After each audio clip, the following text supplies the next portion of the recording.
ನಮಸ್ತೆ ಕರ್ನಾಟಕ. ಎಲ್ಲರಿಗೂ ಶರಣು ಶರಣಾರ್ಥಿ.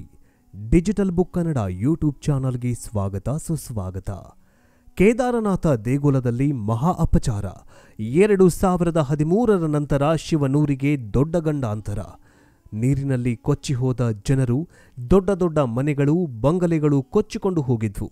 ಆದ್ರೀಗ ಕಲಿಯುಗದಲ್ಲಿ ಈ ಕೇದಾರನಾಥ ದೇಗುಲ ಚಮತ್ಕಾರ ಸೃಷ್ಟಿ ಮಾಡ್ತಿದೆ. ಇದೇ ಕೇದಾರನಾಥದಲ್ಲಿ ಮರಣ ಮೃದಂಗ ಬಾರಿಸಲಿದೆ ಅನ್ನೋ ಸೂಚನೆ ಸಿಕ್ಕಿದೆ.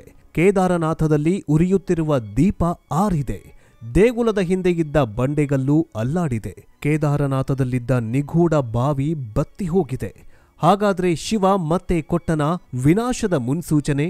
ಕೇದಾರನಾಥದಲ್ಲಿ ಆಗ್ತಾ ಇರೋ ಬದಲಾವಣೆಗಳು ಏನು?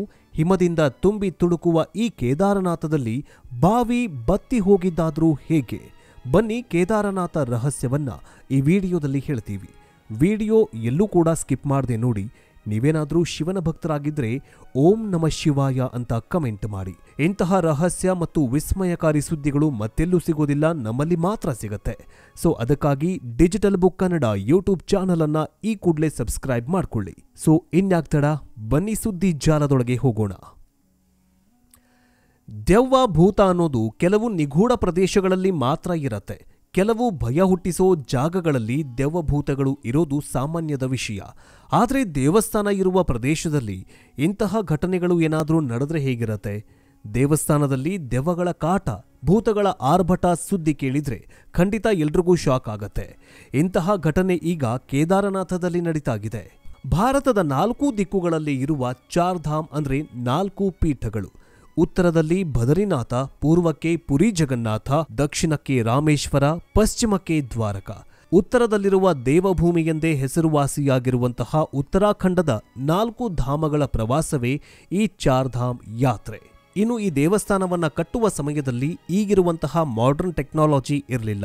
ಯಾವುದೇ ಟೆಕ್ನಾಲಜಿ ಇಲ್ಲದಿರುವ ಕಾಲದಲ್ಲಿ ಇಂತಹ ದೇವಸ್ಥಾನವನ್ನ ಕಟ್ಟಿರೋದು ನಿಜಕ್ಕೂ ಅದ್ಭುತ ಅಂತ ಹೇಳಬಹುದು. ಯಾಕಂದ್ರೆ ಎಷ್ಟೇ ದೊಡ್ಡ ಸುನಾಮಿ ಬಂದರೂ, ಭೂಕಂಪ ಬಂದರೂ, ಜಲಪ್ರಳಯವಾದರೂ ಕೂಡ ಈ ಒಂದು ದೇವಸ್ಥಾನಕ್ಕೆ ಏನೂ ಆಗೋದಿಲ್ಲ. 16 ಜೂನ್ 2013ರಲ್ಲಿ ಬಂದ ಪ್ರವಾಹ ಉತ್ತರಾಖಂಡವನ್ನ ಮುಳುಗಿಸಿಬಿಟ್ಟಿತ್ತು. ಧ್ವಂಸವಾಗಿ ಹೋಗತ್ತೆ. ದೊಡ್ಡ ದೊಡ್ಡ ಮನೆಗಳು ಎಲ್ಲವೂ ಕೂಡ ಧ್ವಂಸವಾಗಿ ಹೋಗತ್ತೆ. ಹೊಸದಾಗಿ ಕಟ್ಟಿದ್ದಂತಹ ಮನೆಗಳು ನೆಲಸಮವಾಗಿ ಹೋಗ್ಬಿಡತ್ತೆ. ಆದ್ರೆ ಕೇದಾರನಾಥ ಟೆಂಪಲ್ಗೆ ಮಾತ್ರ ಏನು ಅಂದ್ರೆ ಏನೂ ಆಗಿರೋದಿಲ್ಲ. ಅಂದು ಕೇದಾರನಾಥ ದೇವಸ್ಥಾನಕ್ಕೆ ಏನು ಅಂದ್ರೆ ಏನು ನಷ್ಟವೇ ಆಗಿರೋದಿಲ್ಲ. ಈ ಟೆಂಪಲ್ನಲ್ಲಿರುವ ಒಂದು ಚಿಕ್ಕ ಕಲ್ಲು ಕೂಡ ಶೇಕ್ ಆಗಿರಲಿಲ್ಲ. ಈ ಪ್ರವಾಹದಿಂದ ಪೂರ್ತಿ ದೇವಸ್ಥಾನವೆಲ್ಲ ಮುಳುಗಿ ಹೋಗಿತ್ತು. ಸಾವಿರಾರು ವರ್ಷಗಳ ಹಿಂದೆ ಇಂತಹ ಮಂದಿರವನ್ನ ಕಟ್ಟಿದ್ದಾರೆ ಅಂದ್ರೆ ಅದು ಅದ್ಭುತವೇ ಸರಿ. ವಿಶೇಷ ಏನಂತಂದ್ರೆ ಪುರಾತನವಾದ ತುಂಬಾ ಹಳೆಯ ದೇವಸ್ಥಾನ ಇದಾಗಿದೆ. ಈಗ ನಾವು ಹೇಳುವುದನ್ನ ಕೇಳಿ ಖಂಡಿತ ನೀವು ಆಶ್ಚರ್ಯ ಪಡ್ತೀರಾ. 2013ರಲ್ಲಿ ಬಂದ ಪ್ರವಾಹದಲ್ಲಿ ಉತ್ತರಾಖಂಡ್ ಎಲ್ಲಾ ನೀರಿನಲ್ಲಿ ಮುಳುಗಿ ಹೋಗತ್ತೆ. ಎಲ್ಲಿ ನೋಡಿದ್ರೂ ನೀರು ಮಾತ್ರ ಕಾಣಿಸ್ತಾ ಇತ್ತು. ಆ ಪ್ರವಾಹದಿಂದ ಬೆಟ್ಟದ ಮೇಲಿದ್ದ ಒಂದು ಬಂಡೆಗಲ್ಲು ಕೆಳಗೆ ಉರುಳಿ ಬೀಳತ್ತೆ. ಅದು ಕೇದಾರನಾಥ ದೇವಸ್ಥಾನದ ಹಿಂದೆ ಬಂದು ನಿಲ್ಲತ್ತೆ. ಕೇದಾರನಾಥ ದೇವಸ್ಥಾನ ಮುಂದೆ ನಿಲ್ಲುತ್ತಾ? ಈ ರೀತಿ ದೇವಸ್ಥಾನದ ಮುಂದೆ ನಿಂತಹ ಈ ಕಲ್ಲು ವೇಗವಾಗಿ ಹರಿತಾ ಇದ್ದ ನೀರನ್ನ 2 ಭಾಗವಾಗಿ ವಿಂಗಡಣೆ ಮಾಡುತ್ತೆ. ಪ್ರವಾಹದ ತೀವ್ರತೆ ದೇವಸ್ಥಾನದ ಮೇಲೆ ಬೀಳದಂತೆ ವೇಗವಾಗಿ ಬರ್ತಾ ಇದ್ದ ನೀರನ್ನ ಕಂಟ್ರೋಲ್ ಮಾಡುತ್ತೆ. ಇದರಿಂದ ಕೇದಾರನಾಥ ದೇಗುಲ ಸುರಕ್ಷಿತವಾಗಿತ್ತು. ದೊಡ್ಡ ದೊಡ್ಡ ಕಟ್ಟಡಗಳು ಕೂಡ ಈ ಭಯಂಕರವಾದ ಪ್ರವಾಹಕ್ಕೆ ಕೊಚ್ಕೊಂಡು ಹೋಗಿತ್ತು. ಒಂದು ಕಡೆ ದೊಡ್ಡ ದೊಡ್ಡ ಬಿಲ್ಡಿಂಗ್ಗಳು ನೆಲಸಮವಾಗಿದ್ರೆ, ಇನ್ನೊಂದು ಕಡೆ ಆ ಕಲ್ಲು ಆ ಪ್ರವಾಹದಿಂದ ಕೇದಾರನಾಥ ದೇಗುಲವನ್ನ ಕಾಪಾಡತ್ತೆ. ಈ ಒಂದು ಘಟನೆಯಿಂದ ಭಕ್ತಾದಿಗಳಿಗೆ ಕೇದಾರನಾಥ ದೇಗುಲದ ಮೇಲೆ ಇನ್ನೂ ಹೆಚ್ಚಿನ ಭಕ್ತಿ ಬರೋದಕ್ಕೆ ಕಾರಣವಾಗಿತ್ತು. ಇನ್ನು ಈ ದೇವಸ್ಥಾನ ಹೇಗೆ ನಿರ್ಮಾಣ ಆಗಿದೆ ಅನ್ನೋದನ್ನ ಹೇಳ್ತೀವಿ ನೋಡಿ. ಕಲ್ಲುಗಳ ಕಂದು ಬಣ್ಣದ ಬೃಹತ್ ಮತ್ತು ಬಲವಾದ ಬಂಡೆಗಳನ್ನ ಜೋಡಿಸಿ ಈ ದೇವಾಲಯವನ್ನ ನಿರ್ಮಾಣ ಮಾಡಲಾಗಿದೆ.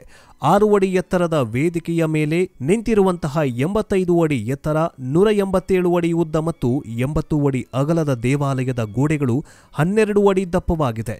ಎಷ್ಟು ಭಾರವಾದ ಕಲ್ಲುಗಳನ್ನ ಎಷ್ಟು ಎತ್ತರಕ್ಕೆ ತಂದು ಕೆತ್ತನೆ ಮಾಡಿ ದೇವಾಲಯದ ಆಕಾರವನ್ನ ನೀಡಿದ್ದು ಹೇಗೆ ಅನ್ನೋದು ಈಗಲೂ ಕೂಡ ಅಚ್ಚರಿಯಾಗಿದೆ. ವಿಶೇಷವಾಗಿ ಈ ಬೃಹತ್ ಛಾವಣಿಯನ್ನ ಕಂಬಗಳ ಮೇಲೆ ಹೇಗೆ ಇರಿಸಲಾಯಿತು, ಕಲ್ಲುಗಳನ್ನ ಒಂದಕ್ಕೊಂದು ಜೋಡಿಸೋದಕ್ಕೆ ಇಂಟರ್ಲಾಕಿಂಗ್ ತಂತ್ರಜ್ಞಾನವನ್ನ ಬಳಸಲಾಗಿದೆ. ಇಲ್ಲಿ ಪ್ರಕೃತಿಯು ನಿರಂತರವಾಗಿ ಬದಲಾವಣೆ ಹೊಂದುತ್ತಾ ಇರುತ್ತೆ. ಸುಮಾರು 22,000 ಅಡಿ ಎತ್ತರದ ಕೇದಾರನಾಥವನ್ನ ಹೊಂದಿದೆ. ಇವನ್ ಕೇದಾರನಾಥದಲ್ಲಿ 3 ಪರ್ವತಗಳು ಮಾತ್ರವಲ್ಲದೆ 5 ನದಿಗಳ ಸಂಗಮವಾಗಿದೆ. ಮಂದಾಕಿನಿ, ಮಧುಗಂಗಾ, ಕ್ವೀರಗಂಗಾ, ಸರಸ್ವತಿ ಮತ್ತು ಸ್ವರ್ಣಗೌರಿ. ಅಲಕನಾನಂದ ಉಪನದಿಯ ಮಂದಾಕಿನಿ ನದಿಯಲ್ಲಿ ಈಗಲೂ ಕೂಡ ಅಲ್ಲಿ ಹರಿಯುತ್ತೆ. ಕೇದಾರನಾಥ ಧಾಮವು ಅದರ ದಡದಲ್ಲೇ ಇದೆ. ಚಳಿಗಾಲದಲ್ಲಿ ವಿಪರೀತ ಹಿಮ ಮತ್ತು ಮಳೆಗಾಲದಲ್ಲಿ ಭಾರೀ ಮಳೆ ಸುರಿಯುತ್ತೆ. ಇಲ್ಲಿ ಮೋಡ ಯಾವಾಗಲೂ ಕೂಡ ಸಿಡಿಯುತ್ತಲೇ ಇರುತ್ತೆ ಮತ್ತು ಇನ್ನು ಕೆಲವು ಕಿಲೋಮೀಟರ್ ದೂರದಿಂದ ಕಾಲ್ನಡಿಗೆಯಲ್ಲಿ ಬರುವಂತಹ ಈ ದೇವಸ್ಥಾನದಲ್ಲಿ ತುಂಬಾ ಟೆಂಪಲ್ಗಳು ಮಿಸ್ಟೀರಿಯಸ್ ಆಗಿ ಉಳಿದುಕೊಂಡಿದೆ. ಕೇದಾರನಾಥದಲ್ಲಿ ಒಂದು ಬಾವಿಯೂ ಕೂಡ ಇದೆ. ಆದರೆ ಇಲ್ಲಿ ವಿಶೇಷ ಏನಂತಂದ್ರೆ, ಯಾರಾದರೂ ಈ ಬಾವಿ ಹತ್ರ ಹೋದ್ರೆ ಓಂಕಾರ ಸ್ಮರಿಸಿದ್ರೆ ಬಾವಿಯಲ್ಲಿ ನೀರಿನ ಮೇಲೆ ಗುಳ್ಳೆಗಳು ಬರೋದಕ್ಕೆ ಶುರುವಾಗತ್ತಂತೆ. ಇದು ಸಾಮಾನ್ಯವಾಗಿರುವಂತಹ ವಿಷಯ ಅಲ್ಲ. ಆದ್ದರಿಂದ ಈ ಬಗ್ಗೆ ತಿಳಿದುಕೊಳ್ಳೋದಕ್ಕೆ ಜನರು ಈ ಬಾವಿಯಲ್ಲಿ ಓಂಕಾರ ಜಪ ಮಾಡಿದ್ರೆ ಯಾಕೆ ನೀರಿನ ಮೇಲೆ ಗುಳ್ಳೆ ಬರುತ್ತೆ ಅನ್ನುವಂತಹ ವಿಸ್ಮಯವನ್ನ ತಿಳಿದುಕೊಳ್ಳೋದಕ್ಕೋಸ್ಕರ ವಿಜ್ಞಾನಿಗಳು ಬರ್ತಾರೆ, ಪರಿಶೋಧನೆಯನ್ನ ಮಾಡ್ತಾರೆ. ಆದರೆ ಅವ್ರಿಗೂ ಕೂಡ ಗೊತ್ತಾಗೋದಿಲ್ಲ ಇಲ್ಲಿ ಏನ್ ಚಮತ್ಕಾರ ನಡೀತಾ ಇದೆ ಅಂತ. ಅವ್ರಿಗೂ ಕೂಡ ಗೊತ್ತಾಗೋದಿಲ್ಲ. ವಿಜ್ಞಾನಿಗಳು ಸಂಶೋಧನೆ ಮಾಡೋದಕ್ಕೆ ಬಂದಿದ್ದವರು ಏನೂ ಸಿಗದೆ ಇದು ಚಮತ್ಕಾರ, ಇದು ದೇವರ ಚಮತ್ಕಾರ, ಇದು ಹಿಂದೂ ಸನಾತನ ಧರ್ಮದ ಚಮತ್ಕಾರ ಅಂತ ಹೇಳಿ ವಾಪಸ್ ಹೋಗಿದ್ದಾರೆ. ಇನ್ನು ಕೇದಾರನಾಥ ದೇಗುಲವನ್ನ 6 ತಿಂಗಳು ಓಪನ್ ಮಾಡಲಾಗತ್ತೆ, ಇನ್ನುಳಿದ 6 ತಿಂಗಳು ಕ್ಲೋಸ್ ಮಾಡಲಾಗತ್ತೆ. 6 ತಿಂಗಳ ಕಾಲ ಈ ಟೆಂಪಲ್ ಅನ್ನ ಕ್ಲೋಸ್ ಮಾಡುವ ಸಮಯದಲ್ಲಿ ಇಲ್ಲಿ ತುಂಬಾ ವಿಚಿತ್ರವಾದ ಘಟನೆಗಳು ನಡೆಯುತ್ತೆ ಮತ್ತು ನಡೀತಾ ಇರತ್ತೆ. ಕೇದಾರನಾಥ ದೇಗುಲ ಕ್ಲೋಸ್ ಆದಂತಹ ಸಂದರ್ಭದಲ್ಲಿ ಈ ದೇಗುಲದ ಹತ್ರ ಯಾರಿಗೂ ಕೂಡ ಹೋಗೋದಕ್ಕೆ ಸಾಧ್ಯವಿಲ್ಲ. ಎಂಥ ವಿವಿಐಪಿಗಳು ಬಂದರೂ ಕೂಡ ಟೆಂಪಲ್ ಹತ್ರ ಹೋಗೋದಕ್ಕೆ ಅನುಮತಿ ಕೊಡೋದಿಲ್ಲ. ಒಂದು ಬಾರಿ ಬಾಗಿಲನ್ನ ಕ್ಲೋಸ್ ಮಾಡಿದ್ರೆ 6 ತಿಂಗಳುಗಳ ನಂತರ ಅದನ್ನ ಮತ್ತೆ ಓಪನ್ ಮಾಡ್ತಾರೆ. 6 ತಿಂಗಳುಗಳ ಕಾಲ ಟೆಂಪಲ್ ಸುತ್ತಮುತ್ತ ಯಾವುದೇ ಕ್ಲೀನಿಂಗ್ ಅನ್ನು ಕೂಡ ಮಾಡೋದಿಲ್ಲ. ಒಂದು ಕೋಣೆಯನ್ನ 1 ವಾರ ಅಥವಾ 1 ತಿಂಗಳು ಲಾಕ್ ಮಾಡಿ ಹೋದ್ರೆ ಗಬ್ಬು ಹಿಡಿದು ಹೋಗಿರತ್ತೆ. ಆದರೆ ಈ ಒಂದು ದೇವಸ್ಥಾನವನ್ನ ಬರೋಬ್ಬರಿ 6 ತಿಂಗಳ ಕಾಲ ಕ್ಲೋಸ್ ಮಾಡಲಾಗಿರುತ್ತೆ.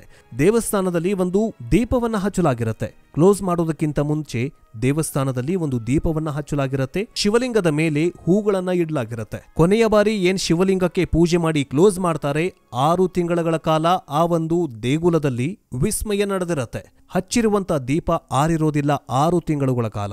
6 ತಿಂಗಳುಗಳ ಕಾಲ ದೇವರ ಮೇಲೆ ಹಾಕಿದಂತಹ ಹೂಗಳು ಕೂಡ ಬಾಡಿರೋದಿಲ್ಲ. ಈ ವಿಸ್ಮಯವನ್ನ ನೋಡೋದಕ್ಕೆ 6 ತಿಂಗಳ ನಂತರ ದೇಗುಲ ಓಪನ್ ಆದ ನಂತರ ಭಕ್ತರು ನೋಡೋದಕ್ಕೆ ಬರ್ತಾರೆ. ಯಾವಾಗ ಪ್ರವಾಹ ಉಂಟಾಗತ್ತೆ ಅನ್ನೋದೇ ಯಾರಿಗೂ ಕೂಡ ಗೊತ್ತಾಗೋದಿಲ್ಲ. ಉತ್ತರಾಖಂಡ ಗಿರಿ ಶಿಖರಗಳ ರಾಜ ಹಿಮಾಲಯದ ಕೇದಾರ ಹೆಸರಿನ ಕ್ಷೇತ್ರದಲ್ಲಿ ದೇಶದ 12 ಜ್ಯೋತಿರ್ಲಿಂಗಗಳಲ್ಲಿ ಒಂದು ಸರ್ವೋಚ್ಚವಾದಂತಹದ್ದು ಅಂದರೆ ಕೇದಾರೇಶ್ವರ ಜ್ಯೋತಿರ್ಲಿಂಗ.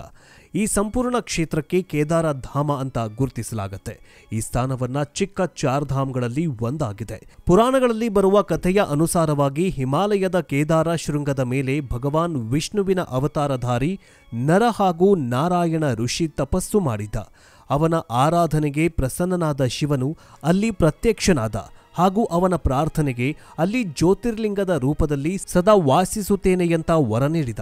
ಈ ಸ್ಥಳವು ಕೇದಾರನಾಥ ಪರ್ವತರಾಜ ಹಿಮಾಲಯದ ಕೇದಾರ ಎಂಬ ಹೆಸರಿನ ತುದಿಯ ಮೇಲೆ ಉಪಸ್ಥಿತವಾಗಿದೆ. ಕೇದಾರನಾಥ ಕಣಿವೆಯಲ್ಲಿ 2 ಪರ್ವತಗಳಿವೆ. ಅವು ನರ ಮತ್ತು ನಾರಾಯಣಿ. ವಿಷ್ಣುವಿನ 24ನೇ ಅವತಾರಗಳಲ್ಲಿ ಒಂದಾದ ನರ ಮತ್ತು ನಾರಾಯಣಿ ಋಷಿಯ ತಪೋ ಭೂಮಿಯಾಗಿದೆ. ಇದರ ಇನ್ನೊಂದು ತುದಿಯಲ್ಲಿ ಬದರಿನಾಥ ಕ್ಷೇತ್ರ ಇದೆ. ಇಲ್ಲಿ ವಿಷ್ಣು ಆಶ್ರಮ ಪಡೆಯುತ್ತಿದ್ದಾನೆ. ಸತ್ಯಯುಗದಲ್ಲಿ ಬದರಿನಾಥ ಕ್ಷೇತ್ರವನ್ನ ಸತ್ಯನಾರಾಯಣನೇ ಸ್ಥಾಪನೆ ಮಾಡಿದ ಅಂತ ಹೇಳಲಾಗುತ್ತೆ. ಈ ಆಶಯವನ್ನ ಶಿವಪುರಾಣದ ಕೋಟಿ ರುದ್ರ ಸಂಹಿತೆಯಲ್ಲೂ ವ್ಯಕ್ತಪಡಿಸಲಾಗಿದೆ. ಇನ್ನು ಕೇದಾರನಾಥ ಮತ್ತು ಪಶುಪತಿನಾಥ ಎರಡೂ ಸೇರಿ ಪೂರ್ಣ ಲಿಂಗ ಅಂದ್ರೆ ಶಿವಲಿಂಗ ಆಗುತ್ತದೆ. ಕೇದಾರನಾಥವು ಉತ್ತರಾಖಂಡದ ರುದ್ರಪ್ರಯಾಗ ಜಿಲ್ಲೆಯಲ್ಲಿ ಉಪಸ್ಥಿತಿ ಇದೆ. ಇದಕ್ಕೆ ಅರ್ಧ ಜ್ಯೋತಿರ್ಲಿಂಗ ಅಂತ ಕರೆಯಲಾಗುತ್ತೆ. ನೇಪಾಳದ ಪಶುಪತಿನಾಥ ಮಂದಿರ ಸೇರಿದಂತೆ ಇದು ಪೂರ್ಣಗೊಳ್ಳುತ್ತೆ.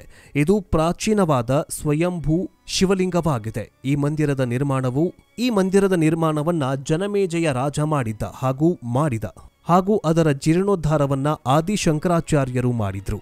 ಕೇದಾರನಾಥ ಮತ್ತು ರಾಮೇಶ್ವರಂ ಇದೇ ರೇಖೆಯಲ್ಲಿ ನಿರ್ಮಾಣವಾಗಿದೆ. ಕೇದಾರನಾಥ ಮತ್ತು ರಾಮೇಶ್ವರಂ ಇವೆರಡೂ ಒಂದೇ ನೇರದಲ್ಲಿ ನಿರ್ಮಿಸಲಾಗಿದೆ ಅಂತ ಹೇಳಲಾಗಿದೆ. 400 ವರ್ಷಗಳವರೆಗೆ ಹಿಮದಲ್ಲೇ ಮುಚ್ಚಿ ಹೋದ ದೇವಾಲಯ ವರ್ತಮಾನದಲ್ಲಿ ಸ್ಥಿತಿವಿದ್ದ ಕೇದಾರೇಶ್ವರನ ಮಂದಿರದ ಹಿಂದೆ ಸರ್ವಪ್ರಥಮ ಪಾಂಡವರು ಈ ಮಂದಿರವನ್ನ ಕಟ್ಟಡ ಮಾಡ್ತಾರೆ. ಆದರೆ ಕಾಲ ಕಳೆದಂತೆ ಕರಾಳ ಛಾಯೆಯಿಂದ ಈ ಮಂದಿರವು ಮುಚ್ಚಿ ಹೋಗಿತ್ತು. ಆನಂತರ 8ನೇ ಶತಮಾನದಲ್ಲಿ ಆದಿಶಂಕರಾಚಾರ್ಯರು ಒಂದು ಹೊಸ ಮಂದಿರವನ್ನ ನಿರ್ಮಾಣ ಮಾಡಿದ್ರು. ಅದೇ 400 ವರ್ಷಗಳವರೆಗೆ ಹಿಮದಲ್ಲೇ ಮುಚ್ಚಿ ಹೋಗಿತ್ತು. ಆಗ 508 ಇಸವಿಯ ಪೂರ್ವದಲ್ಲಿ ಹಾಗೂ 476 ವರ್ಷಗಳ ಹಿಂದೆ ತಮ್ಮ ದೇಹತ್ಯಾಗ ಮಾಡಿದ ಆದಿಶಂಕರಾಚಾರ್ಯರು ಈ ಮಂದಿರವನ್ನ ನಿರ್ಮಾಣ ಮಾಡಿದ್ದರು. ಈ ಮಂದಿರದ ಹಿಂದೆಯೇ ಅವರ ಸಮಾಧಿಯಿದೆ. ತುಲನಾತ್ಮಕವಾಗಿ ನೋಡಿದಲ್ಲಿ ಇದರ ಗರ್ಭಗುಡಿಯ ಹತ್ತಿರ 80 ಶತಮಾನದಷ್ಟು ಹಳೆಯದು ಅಂತ ಹೇಳಲಾಗಿದೆ. ಅದಕ್ಕೂ ಮುನ್ನ 10ನೇ ಶತಮಾನದಲ್ಲಿ ಮಾಳವದರ ರಾಜ ಭೋಜದಿಂದ ಹಾಗೂ 13ನೇ ಶತಮಾನದಲ್ಲಿ ಮಂದಿರದ ಜೀರ್ಣೋದ್ಧಾರವನ್ನ ಮಾಡಲಾಗಿತ್ತು. ಇಂತಹ ವಿಸ್ಮಯಕಾರಿ ಕೇದಾರನಾಥ ಅದರಲ್ಲೂ ಶಿವಭಕ್ತರನ್ನ ಆಕರ್ಷಣೆ ಮಾಡ್ತಾಗಿದೆ. ಯಾಕಂತಂದ್ರೆ ಇನ್ನೇನು ಕೆಲವು ದಿನಗಳಲ್ಲಿ ಕೇದಾರನಾಥ ದೇಗುಲ ಓಪನ್ ಆಗ್ತಾಗಿದೆ. ನೀವೇನಾದರೂ ಶಿವಭಕ್ತರಾಗಿದ್ದರೆ ಓಂ ನಮಃ ಶಿವಾಯ ಅಂತ ಕಮೆಂಟ್ ಮಾಡಿ. ಮುಂದಿನ ವಿಡಿಯೋದಲ್ಲಿ ಮತ್ತೆ ಸಿಗೋಣ. ಜೈ ಹಿಂದ್, ಜೈ ಕರ್ನಾಟಕ. ಎಲ್ಲರಿಗೂ ಶರಣು ಶರಣಾರ್ಥಿ.